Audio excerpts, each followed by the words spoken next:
In this tutorial, I want to show you how you can change your date format from slashes to dashes or vice versa in Excel with ease. So to do this, go to the Home tab, and you're going to want to go to the number grouping where you can click on date right here, and then click on more number formats.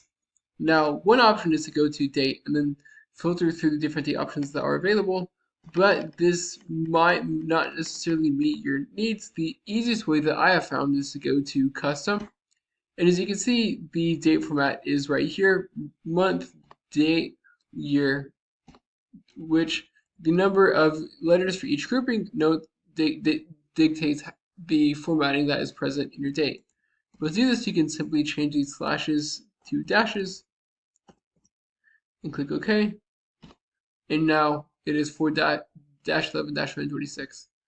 And note, you can kind of mess around with this to really get what you want by changing the numbers of letters, like I noted earlier. Example, month is 1M is 4, 2M's is going to be 0, 4, and then 3M's is going to be APR for April, and then 4M's is going to be April. 1D is 11, 2D's is 1, sorry, 2D's is also 3D's is the Saturday, and then 4D's is Saturday, fully split out.